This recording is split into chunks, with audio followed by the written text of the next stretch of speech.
In regards to the Ramanula Lochinwall, all the stuff going on with that, with him shooting Sarah Beckford, I had some debates about this. Now, I spent my morning doing my research and a little bit of due diligence, checking into everything about why this is Biden's fault. And in my debate earlier this morning, an individual named RJ was high on his horse, stating how much I was wrong. He was using Grok for his information. I was using ChatGPT, so battle of the AIs. Now, based off of my findings, everything came down to the point proving that he shouldn't have been here in the first place. Reason why is because it violated some big laws.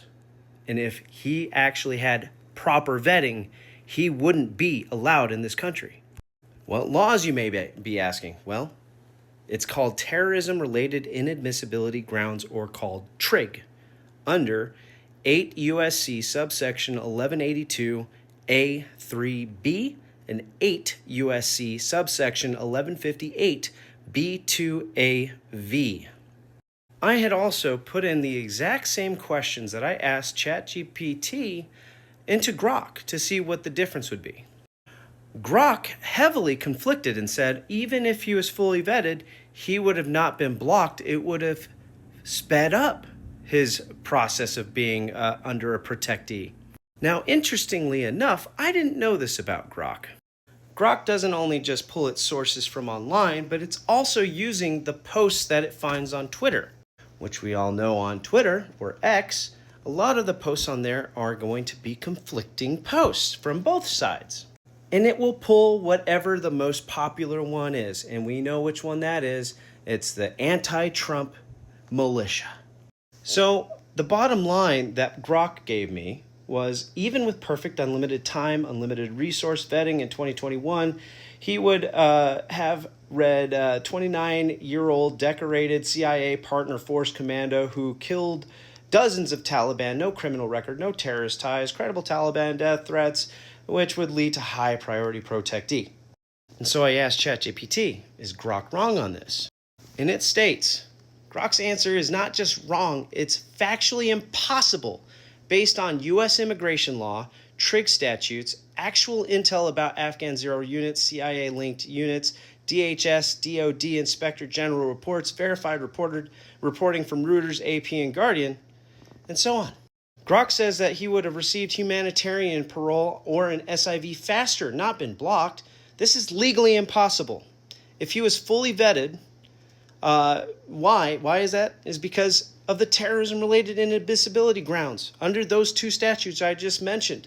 These laws automatically bar entry, asylums, visas, and parole for anyone who served in a non-state armed group, participated in armed hostilities, provided training support or services to a Tier 3 organization, belonged to a CIA-linked Afghan paramilitary unit because their records fall under irregular militias, not ANA regular army.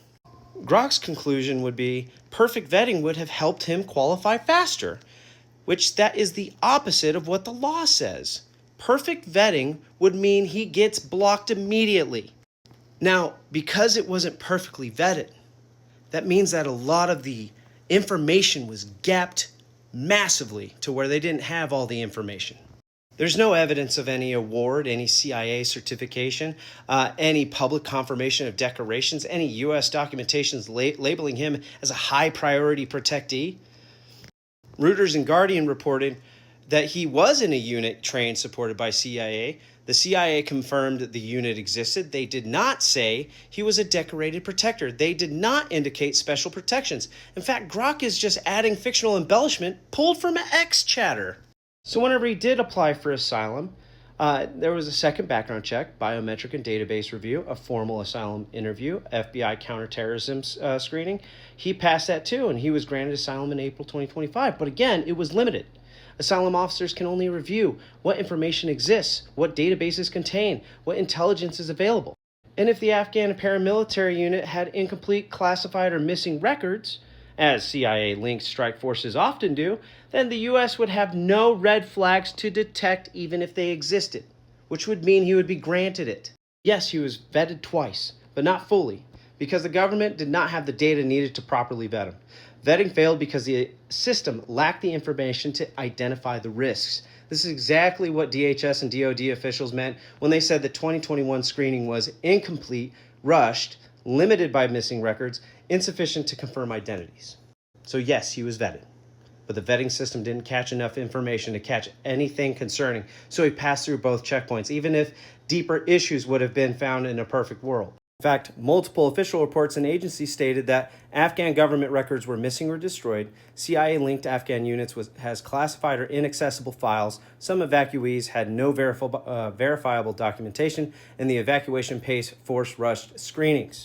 And you can find it. There's tons of video back in 2022 or 2021. Mayorkas was talking about how he couldn't even verify how many people got vetted, or even if they fully vetted him. So in plain English, if he was fully vetted, he fails TRIG, he fails the asylum statute, he fails identity verification, he fails security screening, he fails parole eligibility.